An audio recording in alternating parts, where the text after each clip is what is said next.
올해 제 생일은 유난히 조용했습니다.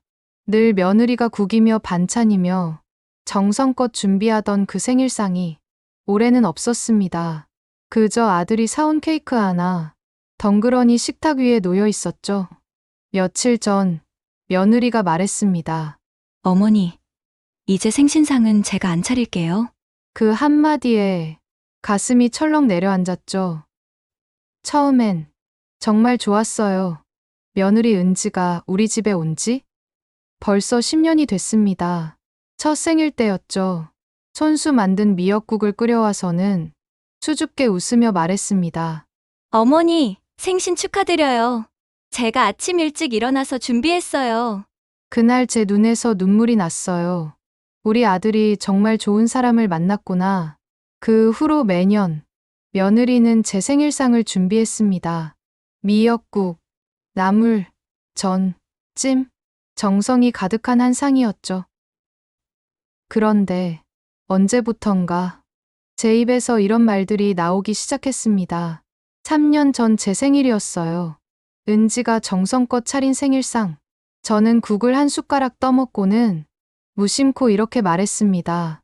은지야, 너희 시누이 미경이는 매년 전복도 넣고 하던데. 우리 집은 왜 이렇게 소박해? 그때 은지의 표정이 순간 굳어지는 걸 봤습니다. 하지만 곧 웃으며 말했죠. 아, 네. 다음엔 전복도 넣어볼게요. 저는 그게 농담인 줄 알았어요. 그저 좀 더 신경 써 달라는 가벼운 조언이라고 생각했죠. 그날 밤, 은지가 설거지를 하는 모습을 봤습니다.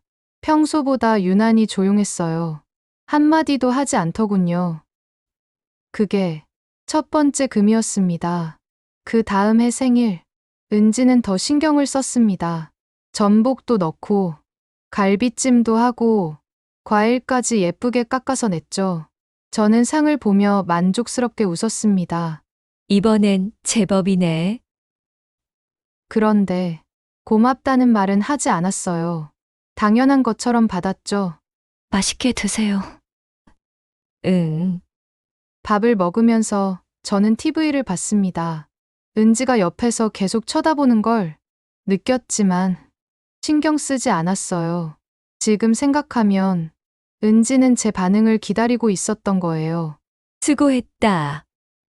맛있다. 고맙다. 그 한마디를, 하지만 저는 한마디도 하지 않았습니다. 그게 두 번째 금이었죠. 작년 제 생일 2주 전이었습니다. 은지가 독감에 걸렸어요. 열도 39도까지 올라갔고 병원에서 일주일 쉬라고 했죠. 저는 아들에게 전화했습니다. 야, 엄마 생일 다음 주잖아. 은지 많이 아파. 응, 엄마. 지금 누워있어. 그래도 생일상은 차려야지. 회복하라고 미역국 끓여 먹으면 되잖아. 아들이 한참을 말이 없더니 조용히 말했습니다. 알겠어, 엄마. 생일 당일, 은지는 열이 나는 몸을 이끌고 새벽부터 부엌에 섰습니다. 저는 거실에서 TV를 보고 있었죠. 부엌에서 들리는 기침 소리를 들으면서도 그냥 모른 척 했습니다. 음. 은지야, 국 간 좀 맞춰? 네. 그날 생일상을 보며 저는 말했습니다. 올해는 반찬이 좀 부실하네. 몸이 아프니까 그렇지? 죄송해요. 죄송하다고 39도 열이 나는데도 생일상을 차린 며느리에게 제가 한 말이 부실하다였습니다. 그게 세 번째 금이었어요. 그리고 올해 제 생일 2주 전이었습니다. 은지가 갑자기 입을 열었습니다. 어머니, 말씀드릴 게 있어요. 제 심장이 쿵 하고 내려앉았어요. 응, 무슨 일인데? 이제 생신상은 제가 안 차릴게요. 어머니 생신상 제가 더 이상 준비하지 않을 거예요. 갑자기가 아니에요. 순간 귀를 의심했습니다. 왜? 갑자기 왜 그래? 매년 정성껏 준비해도 이것밖에 안 해 하시고 열심히 해도 고맙다는 말씀 한 번 없으시고 제가 아파 죽겠는데도 생신상은 차려야지 하시잖아요. 저도 사람이에요. 어머니, 저도 인정받고 싶어요. 근데 어머니는 단 한 번도 제 수고를 알아주신 적이 없어요. 아들이 당황해서 말했습니다. 여보, 진정해. 진정하라고 10년 동안 참았어. 이제 더는 못 참겠어. 은지는 방으로 들어가 문을 닫아버렸습니다.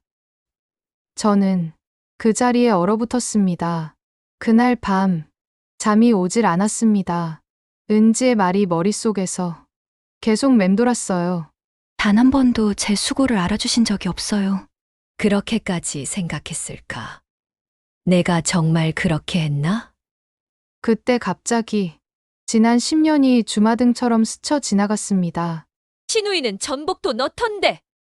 이번엔 제법이네. 올해는 부실하네. 저는 단 한 번도 고맙다. 수고했다. 맛있다. 당연하다고 생각했어요. 며느리가 시어머니 생신상 차리는 건 당연한 거라고. 하지만 은지에게는 당연한 게 아니라 매년 반복되는 상처였던 거예요. 그리고 올해 제 생일이 왔습니다. 아들이 사온 케이크를 들고 왔어요. 엄마, 생일 축하해요. 은지는? 회사 일이 있대요. 거짓말이란 걸 알았어요. 은지는 그냥 오고 싶지 않았던 거죠. 케이크 앞에 앉았지만 촛불을 끄고 싶지 않았습니다. 그저 그 빈자리가 너무 크게 느껴졌죠. 며칠 후 용기를 내서 은지에게 전화했습니다. 은지야, 네, 요즘 어떻게 지내니? 바빠서요. 끊을게요. 뚝 짧은 통화 후엔 언제나 침묵만 남았습니다. 그리고 일주일 뒤 우편함에 편지 한 통이 있었습니다. 은지의 손글씨였어요. 어머니께 10년 동안 생신상을 차렸습니다. 처음엔 진심으로 기쁜 마음이었어요. 어머니가 좋아하실까 설레기도 했죠. 하지만 매년 이것밖에 안 해? 제법이네, 부실하네. 그 말들이 쌓이고 쌓여서 이젠 생신상을 준비하는 게 두렵습니다.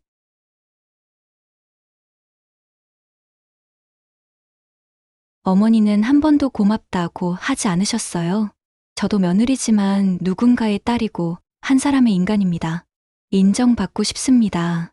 이젠 더 이상 상처받고 싶지 않아요. 하지만 어머니를 미워하지 않습니다. 다만 이제는 형식보다 마음으로 어머니를 대하고 싶어요. 같이 식당 가서 편하게 웃으며 축하드리고 싶습니다. 며느리 은지 올림? 그 편지를 읽는데 눈물이 왈칵 쏟아졌습니다. 저는 10년 동안 단 한 번도 며느리를 한 사람으로 보지 않았던 겁니다. 그저 며느리라는 역할만 강요했죠. 떨리는 손으로 은지에게 전화했습니다. 은지야, 네, 어머니, 편지 받았어. 엄마가 정말 미안해. 10년 동안 내가 얼마나 힘들었을지. 단 한 번도 고맙다고 하지 않았고 늘 부족하다고만 했구나. 내가 아픈데도 생일상 차리라고 했고. 정말 미안해. 어머니, 은지야, 다음 생일엔 생일상 안 해도 돼. 아니, 안 해줬으면 좋겠어. 대신 우리 같이 식당 가자. 셋이서 편하게. 내가 만든 음식보다 내 웃는 얼굴이 더 보고 싶었어. 어머니, 고마워요. 내가 고마워. 10년 동안 참아줘서. 그리고 며칠 후 은지가 먼저 연락을 했습니다. 어머니, 토요일에 시간 되세요? 토요일, 우리 셋은 한 식당에 앉았습니다. 어머니, 이거 좋아하시잖아요. 은지가 환하게 웃으며 메뉴를 가리켰어요. 그 웃음, 10년 만에 처음 보는 진짜 웃음이었습니다. 음식이 나왔습니다.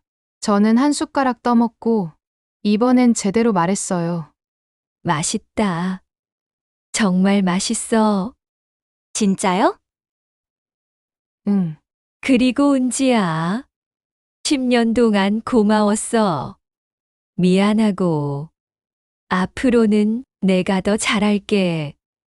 오랜만에 편하게 이야기를 나눴습니다. 가족이란 건 누가 더 많이 주느냐가 아니라 서로를 인정하는 것이더군요.